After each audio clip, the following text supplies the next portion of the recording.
अस्सलाम वालेकुम जी, मैं आपका भाई मुबीन अहमद और हमारा ये 2 मरला का सिंगल स्टोरी ब्रांड न्यू घर तैयार होता है।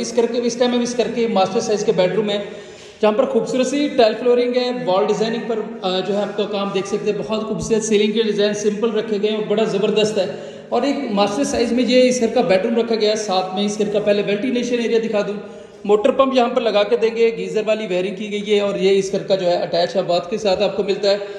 और ये साथ में इस घर का लाउंज एरिया जो कि बिल्कुल सेपरेट एज अ बेडरूम भी आप इसको बनाना चाहें, दोनों साइड में डोर्स हैं तो आप छोटा बेडरूम भी बना सकते हैं। सीलिंग की डिज़ाइन ज़बरदस्त रखे गए हैं। साथ में इस घर का गराज जहाँ पर टाइल फ्लोरिंग बड़ी खूबसूरत निशिस तैयार की गई हैं और गराज में ओपन स्टाइल में एक प्यारा सा किचन यहाँ पर सेटअप किया गया है, जिसकी कैबिन क्वालिटी आपको बड़ी प्यारी मिलेगी। नक्शा बड़ा खूबसूरत है। सिर्फ 25 लाख रुपए में ये घर आपको मिल रहा है। New green city housing society, Gajumatta, Ahlu road, Lahore में घर वाक़ है। बाकी मजीद डिटेल के लिए भाई का चैनल सब्सक्राइब करें और फ़ोन पर रब्ता करें।